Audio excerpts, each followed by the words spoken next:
ఈ మధ్య కాలంలో కొన్ని విధమైన వ్యాపారాల గురించి అనేకమైన వీడియోస్ రావటం నేను చూస్తూ ఉన్నాను.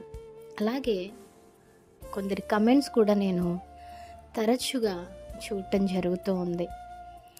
మరి నేను వ్యాపారాల గురించి మాట్లాడాలని అయితే ఆశపడతా ఉన్నాను. మరి ఎటువంటి వ్యాపారాలు చేయాలి, వ్యాపారాలు చేస్తే ప్రాఫిట్ ఎంత పెట్టుకోవాలా, వ్యాపారాలు మనకి లాభమా, కస్టమర్స్కి లాభమా, లేదా ఇద్దరు లాభపడుతున్నారా, ఇద్దరికి ప్రాఫిట్స్ వస్తుందా? సో ఇలా కొన్ని అంశాల మీద నేను మాట్లాడాలనేసి ఆశపడతా ఉన్నాను. మరి మీరెందుకండి పాస్టర్గా ఉంటూ మీకు ఇది అవసరమా అనేసి మీరు అనుకున్నట్లయితే వీడియోని ఖచ్చితంగా ఎండ్ వరకు చూడండి. ఎందుకంటే మధ్యలో చూసేసి జడ్జ్ చేస్తూ ఉంటారు. No right. మరి ఫుడ్ బిజినెస్ అనేసి, క్లాతింగ్ బిజినెస్ అనేసి, ప్రోడక్ట్స్ బ్యూటీకి సంబంధించినవి, వెల్నెస్కి సంబంధించినవి, లైక్ ఇలా అనేకమైన బిజినెస్ వ్యాపారాలు అనేది ప్రపంచవ్యాప్తంగా జరుగుతూ ఉన్నాయి.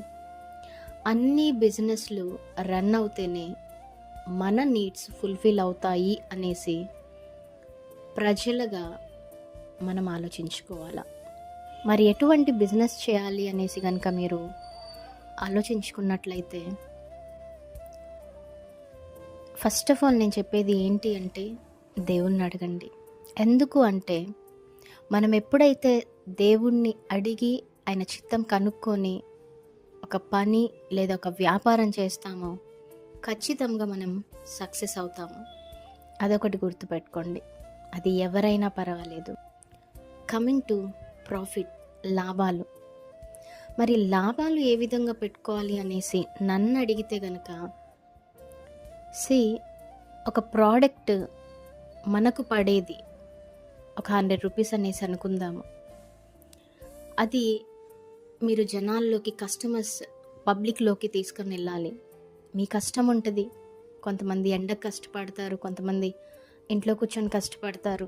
సో కష్టం ఏ విధంగా అయినప్పటికీ మీ కష్టానికి తగిన ఫలితాన్ని మీరు ఆశించాలి అనుకుంటే జెన్యూన్ మార్జిన్ని మీరు యాడ్ చేసుకోండి. ఒక 100 రూపాయలు ఉన్న ప్రోడక్ట్ ఇనిషియల్ డేస్లో 100, 200, 300 ఇలా చేయకండి.